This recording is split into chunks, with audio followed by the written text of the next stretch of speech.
गिरिडीह के डीसी ने जम्मू अंचल कार्यालय का किया निरीक्षण। सभी 33 पंजियों को खंगाला। राजस्व कर्मियों को दिए कई निर्देश। डीसी के सामने ही लाभुक ने 15,000 देने के बाद भी काम नहीं करने का लगाया आरोप। गिरिडीह के डीसी नमन प्रियस लकड़ा ने मंगलवार को जम्मू अंचल कार्यालय का गहन निरीक्षण किया। उपायुक्त ने अंचल के सभी 33 पंजियों को खंगाला, ICTR पंजी बनाने और उसे अपडेट करने का निर्देश दिया। डीसी ने कहा कि अंचल के कार्य से वे संतुष्ट नहीं हैं। कहा कि एक तरह से यह ओरिएंटेशन का कार्य था। कहा कि आमजनों का कार्य अंचल में आसानी से हो सके, इसकी कवायद शुरू की गई है।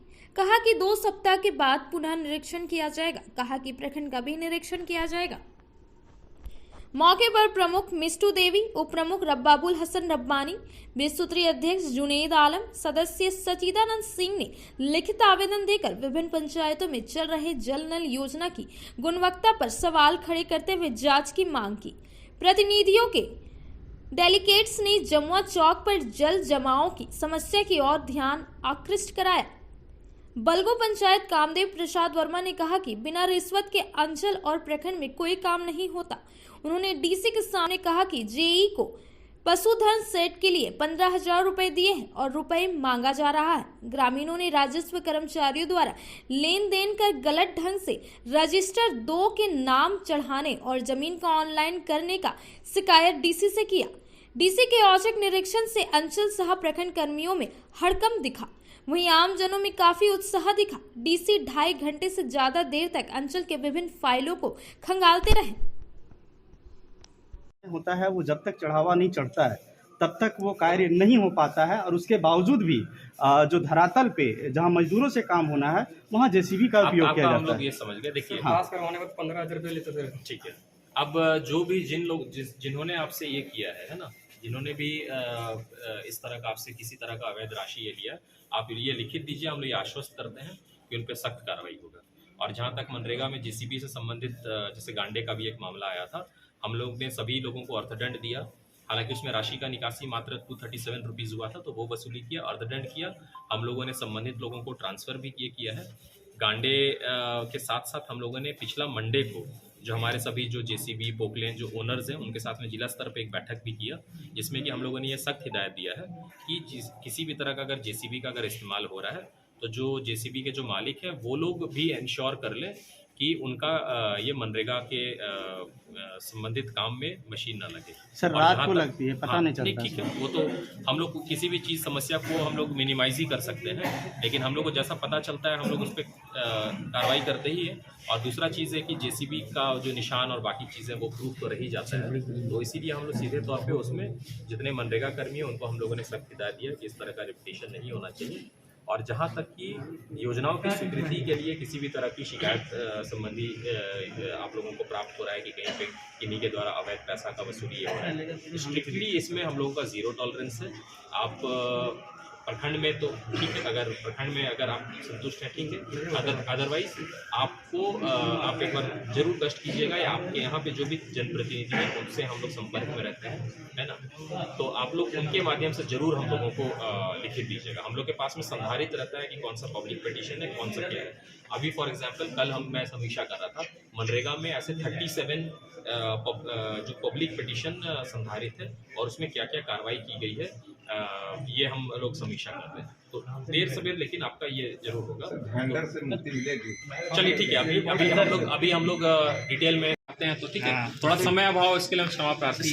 सर एक सेकंड सर, ये आम जनता है, इनके द्वारा कहा जा रहा है सर, तो इस तरह का सुनने को मिलता भी है, क्योंकि हम लोग के पास भी इस तरह का केसेस आते हैं कि खासकर कई योजनाओं में, खास करके मनरेगा जो आम जनता का या आम मजदूरों का जनउपयोगी योजना है, उस जगहों पे जो मनरेगा का जो योजनाएं होता है वो जब तक चढ़ावा नहीं चढ़ता है तब तक वो कार्य नहीं हो पाता है, और उसके बावजूद भी जो धरातल पे जहां मजदूरों से काम होना है वहां जेसीबी का उपयोग किया जाता है। ये समझ गए। देखिए, पास करवाने में 15,000 रुपये लेते थे। ठीक है।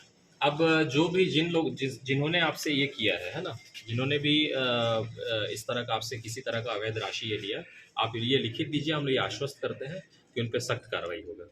और जहाँ तक मनरेगा में जेसीबी से संबंधित जैसे गांडे का भी एक मामला आया था, हम लोग ने सभी लोगों को अर्थदंड दिया। हालांकि उसमें राशि का निकासी मात्र 237 रुपीज़ हुआ था, तो वो वसूली किया, अर्धदंड किया। हम लोगों ने संबंधित लोगों को ट्रांसफ़र भी किया है। गांडे के साथ साथ हम लोगों ने पिछला मंडे को जो हमारे सभी जो जेसीबी पोकलेन जो ओनर्स हैं उनके साथ में जिला स्तर पर एक बैठक भी किया, जिसमें कि हम लोगों ने ये सख्त हिदायत दिया है कि किसी भी तरह का अगर जेसीबी का अगर इस्तेमाल हो रहा है तो जो जेसीबी के जो मालिक हैं वो लोग भी इंश्योर कर लें कि उनका ये मनरेगा के संबंधित काम में मशीन ना लगे। सर रात को लगती है, पता नहीं चलता ठीक है, वो तो हम लोग किसी भी चीज़ समस्या को हम लोग मिनिमाइज ही कर सकते हैं, लेकिन हम लोग को जैसा पता चलता है हम लोग उस पर कार्रवाई करते ही है। और दूसरा चीज़ है कि जेसीबी का जो निशान और बाकी चीज़ें वो प्रूफ तो रह ही जाता है, तो इसीलिए हम लोग सीधे तौर पे उसमें जितने मनरेगा कर्मी हैं उनको हम लोगों ने सख्त हिदायत दिया कि इस तरह का रिपीटेशन नहीं होना चाहिए। और जहाँ तक कि योजनाओं की स्वीकृति के लिए किसी भी तरह की शिकायत संबंधी आप लोगों को प्राप्त हो रहा है कि कहीं पे किन्हीं के द्वारा अवैध पैसा का वसूली ये हो रहा है, स्ट्रिक्टली इसमें हम लोगों का ज़ीरो टॉलरेंस है। आप प्रखंड में तो ठीक है, अगर प्रखंड में अगर आप संतुष्ट हैं ठीक है, अदरवाइज आपको आप एक बार जरूर कष्ट कीजिएगा, या आपके यहाँ पे जो भी जनप्रतिनिधि हैं उनसे हम लोग संपर्क में रहते हैं, है ना, तो आप लोग उनके माध्यम से जरूर हम लोगों को लिखित दीजिएगा। हम लोग के पास में संधारित रहता है कि कौन सा पब्लिक पिटीशन है, कौन सा क्या है। अभी फॉर एग्जाम्पल कल मैं समीक्षा कर रहा था, मनरेगा में ऐसे 37 जो पब्लिक पिटीशन संधारित है और उसमें क्या क्या कार्रवाई की गई है ये हम लोग समीक्षा कर रहे हैं। तो देर सवेर लेकिन आपका ये जरूर होगा। सर भेंडर से मुक्ति मिलेगी? चलिए ठीक है, अभी हम अंचल कार्यालय का निरीक्षण करने आए हैं, तो मूल तौर पे अभिलेखीय जांच करने आए हैं। विभिन्न तरह के कार्यालय में अभिलेख जो संधारण किया जाता है उसका जांच हम लोग आज कर रहे हैं, लेकिन इसके साथ ही जो स्थलीय जांच है वो भी हम आगे करेंगे। हम लोगों ने तीसरी से ये शुरुआत किया है। आज हम लोग जम्वा आए हैं, इसी तरह से सप्ताह में 3 दिन हम लोग किन्हीं ना किन्हीं अंचल में हम लोग जाके अभिलेखीय जांच करेंगे। उसके बाद में जो आने वाले जो 2 सप्ताह हैं उसमें हम लोग जो विभिन्न योजनाएं हैं या जो विभिन्न सर्विसेज हैं, जैसे प्रखंड कार्यालय का अभी हम लोग निरीक्षण नहीं कर रहे हैं।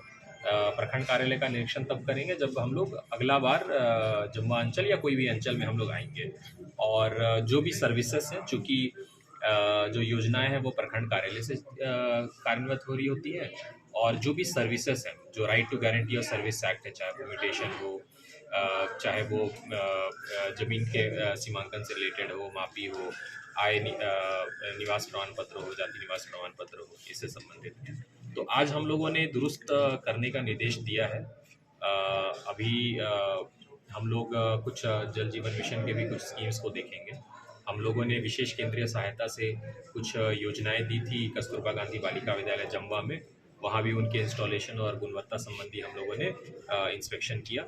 लेकिन ये बस एक प्रारंभिक इंस्पेक्शन है, और मेरा कुछ अभी शेड्यूल में थोड़ा फेरबदल करना पड़ रहा है, चूँकि माननीय विधानसभा समिति का भी आगमन होगा मुख्यालय में 4 बजे, तो अभी मुझे जाना होगा। लेकिन मेरे ऑफिसर्स और मेरा जो पूरा जो टीम है वो यहाँ पे मौजूद रहेंगे, और हम लोग इसको शेड्यूल करेंगे फिर से। जो जैसे कि मैंने पूर्व में बताया, हम लोगों ने कुछ आवेदन लिया है, जन आवेदन लिया है। आप लोगों के माध्यम से भी मैं आप लोगों को ये बता दूँ कि हम लोग एक स्टाफ का नंबर दे देंगे, और जितने भी हमारे यहाँ पे प्रिंट या इलेक्ट्रॉनिक मीडिया के बंधुगण हैं, आप लोग उनसे संपर्क कर सकते हैं, ताकि जब हम लोग 2 सप्ताह के बाद में पुनः अंचल और प्रखंड का निरीक्षण करने के लिए आए तो उसमें हम लोग कोशिश करेंगे वो मैटर्स को टेकअप करके निष्पादन करने का। इसी क्रम में जैसे हम तीसरी अंचल गए थे, तो चूंकि वहाँ पे समय था हमारे पास में, लेकिन अभी समय अभाव है, लेकिन हम लोग कई जन आवेदन जो प्राप्त हो रहे हैं, आप लोगों से भी आग्रह है और हमारे यहाँ जो आमजन जो मौजूद हैं उनसे भी आग्रह है कि हम लोग जन आवेदन वो प्राप्त कर लेंगे। एक हम लोग इंटरनल ट्रैकिंग सिस्टम का एक कॉन्सेप्ट हम लोग स्टार्ट किए हैं। उसमें क्या होगा, जो भी जन आवेदन हम लोगों को मिलता है वो हम लोग ऑनलाइन एंट्री करके फिर अंचल या प्रखंड कार्यालय में भेज देते हैं। तो उसमें हम लोग ट्रैक कर सकते हैं कि हम लोगों ने आवेदन भेजा तो उसका क्या निष्पादन की स्थिति है। आज हम लोगों ने कुछ ये देखा, हालांकि इसको संतोषजनक तो हम लोग नहीं कहेंगे, इसीलिए हम लोगों ने स्टाफ्स का भी ब्रीफिंग किया। आधा घंटा उनको ये भी बताया कि कैसे ITS को देखना है, जन आवेदन प्राप्त हो रहा है तो किस तरह से करना है। हल्का से संबंधित कई सारी परेशानियां होती हैं और फील्ड की तो परेशानियां हैं ही, इसीलिए हम लोगों ने सभी हल्का कर्मचारियों के लिए सप्ताह में 2-2 दिन पंचायतवार तिथि निर्धारित किया है। बायोमेट्रिक आप लोगों को पता है कि 1 अप्रैल से हम लोग ने चालू किया है, वो भी हम लोग लगातार चेक करते हैं। एक दो जिन लोगों ने अपना बायोमेट्रिक अटेंडेंस नहीं बना उनका अटेंडेंस भी कटेगा और इससे एक थोड़ा सा डिसिप्लिन आए, समयबद्ध तरीके से लोग अपना आए और काम करें। और जो फील्ड के स्टाफ है उनका भी हम लोग क्रॉस चेक करेंगे कि किस तरह से वो लोग अपने अपने हलका में जाके बैठ रहे हैं और पंचायत में कार्यों का निष्पादन करें, ताकि प्रखंड तक बहुत सारी समस्या ना आए। और अगर प्रखंड तक आए तो हम लोगों ने जैसा बोला कि हर 2 सप्ताह में ये साइकिल रिपीट करेगा और हम लोग इसका निष्पादन करने की कोशिश करेंगे। इसके अलावा आप लोगों के माध्यम से मैं आमजनों को ये भी अपील करना चाहूँगा कि अभी हम लोग कोविड टेस्टिंग का और मीजल्स रुबेला, खसरा रुबेला का भी वैक्सीनेशन का काम कर रहे हैं। आप लोगों को बताते हुए हम लोग को ये खुशी हो रही है कि हम लोग का जो लक्ष्य है 9 लाख बच्चों को टीकाकरण करने का, खसरा रुबेला का, उसमें हम लोगों ने लगभग 37% उपलब्धि हासिल की है। तो हमारे जो 8-9 जिले हैं उसमें अभी हम लोग प्रथम स्थान पे चल रहे हैं। ये सभी आप लोगों का भी इसमें सहयोग रहा है, प्रचार प्रसार और आमजनों का और सभी अभिभावकों का और स्कूली शिक्षा विभाग और स्वास्थ्य विभाग और सामान्य प्रशासन विभाग का सहयोग रहा है ये। तो आप लोगों से यही आग्रह है कि हम लोग जब दोबारा आएंगे, जैसे कि मैंने बताया कि हम लोग आप लोग से नंबर शेयर कर देंगे स्टाफ्स का, उनको आप लोग अपना इनपुट दे दीजिएगा और अगला सप्ताह जब हम लोग 2 वीक के अंदर जब आएंगे तो हम लोग फिर इसका विस्तृत जो अभिलेख्य जांच आज किया है या एक ओरिएंटेशन एक तरह से कह सकते हैं जो हम लोगों ने स्टाफ्स को दिया है, वो हम लोग दोबारा फिर उसमें सख्ती से उसका समीक्षा करेंगे।